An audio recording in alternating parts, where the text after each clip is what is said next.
Apabila Tuhan Allahmu sudah melenyapkan bangsa-bangsa yang negerinya diberikan kepadamu oleh Tuhan Allahmu, dan engkau sudah menduduki daerah mereka, dan diam di kota-kota dan rumah-rumah mereka, maka engkau harus menghususkan 3 kota di dalam negeri yang diberikan Tuhan Allahmu kepadamu untuk diduduki.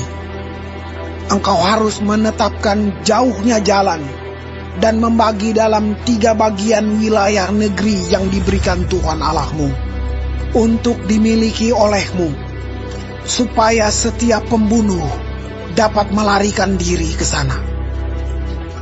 Inilah ketentuan mengenai pembunuh yang melarikan diri ke sana dan boleh tinggal hidup. Apabila ia membunuh sesamanya manusia dengan tidak sengaja dan dengan tidak membenci dia sebelumnya.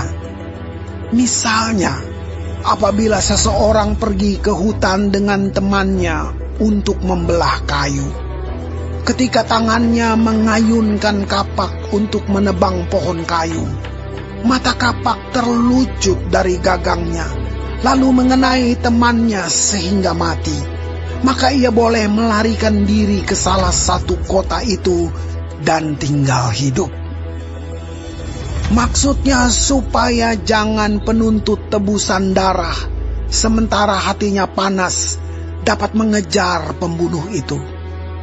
Karena jauhnya perjalanan menangkapnya dan membunuhnya, padahal pembunuh itu tidak patut mendapat hukuman mati, karena ia tidak membenci dia sebelumnya. Itulah sebabnya aku memberi perintah kepadamu, demikian, 3 kota haruslah kau khususkan. Dan jika Tuhan Allahmu sudah meluaskan daerahmu nanti, seperti yang dijanjikannya dengan sumpah kepada nenek moyangmu, dan sudah memberikan kepadamu seluruh negeri yang dikatakannya akan diberikan kepada nenek moyangmu.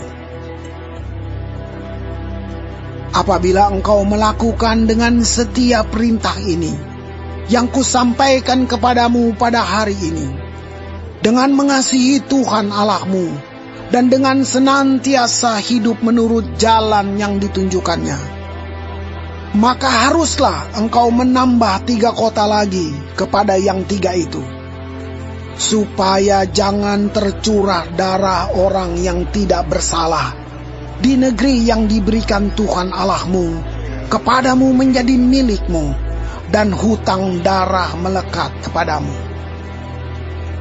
Tetapi apabila seseorang membenci sesamanya manusia, dan dengan bersembunyi menantikan dia, lalu bangun menyerang dan memukul dia sehingga mati, kemudian melarikan diri ke salah satu kota itu, maka haruslah para tua-tua kotanya menyuruh mengambil dia dari sana dan menyerahkan dia kepada penuntut tebusan darah, supaya ia mati dibunuh.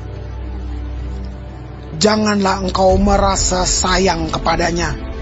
Demikianlah harus kau hapuskan darah orang yang tidak bersalah dari antara orang Israel, supaya baik keadaanmu. Janganlah menggeser batas tanah sesamamu yang telah ditetapkan oleh orang-orang dahulu di dalam milik pusaka yang akan kau miliki di negeri yang diberikan Tuhan Allahmu kepadamu untuk menjadi milikmu. 1 orang saksi saja tidak dapat menggugat seseorang mengenai perkara kesalahan apapun atau dosa apapun yang mungkin dilakukannya. Baru atas keterangan 2 atau 3 orang saksi, perkara itu tidak disangsikan. Apabila seorang saksi jahat menggugat seseorang untuk menduduk dia mengenai suatu pelanggaran, maka kedua orang yang mempunyai perkara itu haruslah berdiri di hadapan Tuhan, di hadapan imam-imam dan hakim-hakim yang ada pada waktu itu. Maka hakim-hakim itu harus memeriksanya baik-baik, dan apabila ternyata bahwa saksi itu seorang saksi dusta, dan bahwa ia telah memberi tuduhan dusta terhadap saudaranya, maka kamu harus memperlakukannya sebagaimana ia bermaksud memperlakukan saudaranya. Demikianlah harus kau hapuskan yang jahat itu dari tengah-tengahmu. Maka orang-orang lain akan mendengar dan menjadi takut, sehingga mereka tidak akan melakukan lagi perbuatan jahat seperti itu di tengah-tengahmu. Janganlah engkau merasa sayang kepadanya, sebab berlaku nyawa ganti nyawa, mata ganti mata, gigi ganti gigi, tangan ganti tangan, kaki ganti kaki.